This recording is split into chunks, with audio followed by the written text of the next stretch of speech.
So when we're talking about listening skills, one of the biggest things you can do is actually listen when you're listening, not be distracted by other things going on, really focusing on that listening thing. And so there are four main listening skills.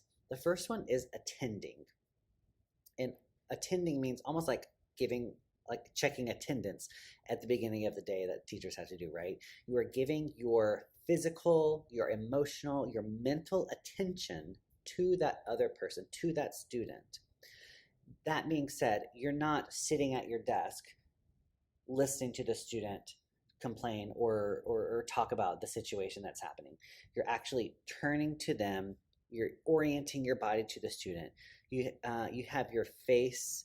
You face the student. You don't get in their face, but you are. You get on their level, especially with little kids. The height difference with little children can be seen as almost a defensive or a defensive stance, and so getting down on their level can make it feel more communicative and more comfortable, so that they can talk to you. So the first thing, attending, giving your full attention to the situation, to the speaker who is speaking. The second one is following. When you're actively listening, you're engaged by using eye contact, not looking at other things around the room or other things that are happening, and using non-intrusive gestures. So things like, nodding your head, saying, okay, asking, not asking question after question after question and not letting them talk, because that's not the point of listening, but you're, maybe trying to understand something further. Tell me more about this kind of thing. You're kind of giving them assurance, I guess you could say, that you are tracking along with them as you're talking and as you're listening. Things like having your arms crossed is not a very good sign that you want to be there or that you're listening. So maybe having your arms crossed, or down by your side or in another way, to make them feel like you're understanding and you're following along with what they're talking about. The third thing is reflecting. And this is a thing that I feel in myself when I was teaching and had these kind of situations and conversations that I often neglected, is probably this part of reflecting. And really all that is you're paraphrasing the feelings of the other person. You're paraphrasing the situation, using the feelings of another person. So I have an example listed here, and it says, like, if a student says, I hate my teacher, they're mean, she makes us do so much work, that a situation, something like that, right?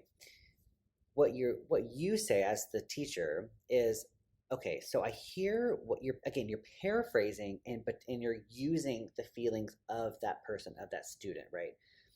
So what I hear you saying is that you are upset, or you are angry, you are mad at your teacher because, you're mad because you think your teacher gives you too much work. Basically, you're rephrasing or reflecting on what they just said, so that one, they know that you're actually following along with what they're listening, step two, right? And two, you're able to rephrase it in a way that makes it sense to them as well. You're upset because of this way, because of X, Y, and Z. You are sad because of this. Because this happened, you are this kind of model as you think about it. And that can be part of the conversation as well, because it makes them feel like you actually listen to them, because you're speaking back to them what they just said in another way, right? And the fourth thing is empathizing. You're identifying the feelings of the other person, and you can be doing that. Could be something as simple as nodding your head, saying okay, and again asking an infrequent question or an infrequent statement. Saying, I'm sure that you're kind of giving their feelings some sort of assurance or worth, like, oh, I'm sure that doing all that work can be really frustrating. I know that when I get a lot of work, I get very stressed and frustrated too. And empathizing with the student will really, or the person in general, really ultimately show that one, you are listening to them and really listening, because you have given them your full attention. You have tracked along with what they're saying and were able to rephrase it and say it back to them. And then you're able to connect and identify with the feelings of that person in that situation. Really shows people that you are listening. So when you are being that last stat, that empathetic listener, right? You are providing and responding to the other person in such a way that it improves that mutual understanding and trust. So as you're doing this, you're actually kind of building rapport with that person, because you're able to, again, identify with their feelings and what they're experiencing. You're not being judgmental. You're not ignoring the student or just pretending to pay attention for that time being, right? That's that's not what we want, because it makes them seem like that you weren't actually listening. And so you listen to what the student is really saying and try to determine the meaning behind the words. You're going to restate the message to clarify, and then you're going to validate. So I understand why this happened or why you felt this way, but you're not agreeing with what happened after that. So for instance, in that same kind of scenario where the student said, oh, I hate my teacher, they give us too much work, you can say that, you can validate that, oh, I understand totally. Well, one, you're going to re-clarify, okay, so what I hear you saying is that you are angry because your teacher gave you so much work to do. That's that kind of that reflecting piece. You're restating that just to clarify of what they just said, so they know you're listening, right? Then you're going to validate that. Oh, I can understand why that you would be angry. I know I get angry when I have a lot of work, or I get really stressed when I have a lot of work, and that can sometimes make me angry. But you're not agreeing with the behavior that happens after that. So because the teacher made them angry, they decided to throw the pencil across the room.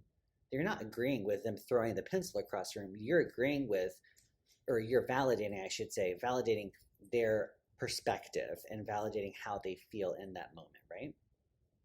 So here's a great quote from the Dalai Lama. It says, when you talk, you are only repeating what you already know, but when you listen, you may learn something new. And I think that kind of wraps up what we were just talking about with those listening skills, of like, when you listen, you might actually truly listen, I should say. When you truly listen, you might actually learn something new about the situation that you wouldn't have if you were just talking to the student and repeating, or repeating what happened in your perspective only. But if you actually took the time to actually listen, you may learn something new about the situation that you weren't really aware of. They may have, many times as music educators, when students get sent to our classroom from their homeroom teacher, for instance, they may come to our classrooms with some issues and feelings and behaviors that have nothing to do with us, but we don't know what they're doing. It may represent themselves. The behaviors may represent themselves in your classroom in a variety of ways, but if you don't actually take the time to listen to what your students are feeling and experiencing, you may actually get to learn something about them that you didn't know before, or learn something about the situation that you may not have known otherwise. The student may have come to your classroom, and another classmate might have hurt their feelings and they were lashing out in your classroom. It had nothing to do with you. It happened before they even came to your classroom. But if you don't take that time to actually listen and follow those steps of attending, following, reflecting, and empathizing or validating, you might miss out on that piece. And that's why I wanted to share this quote with you.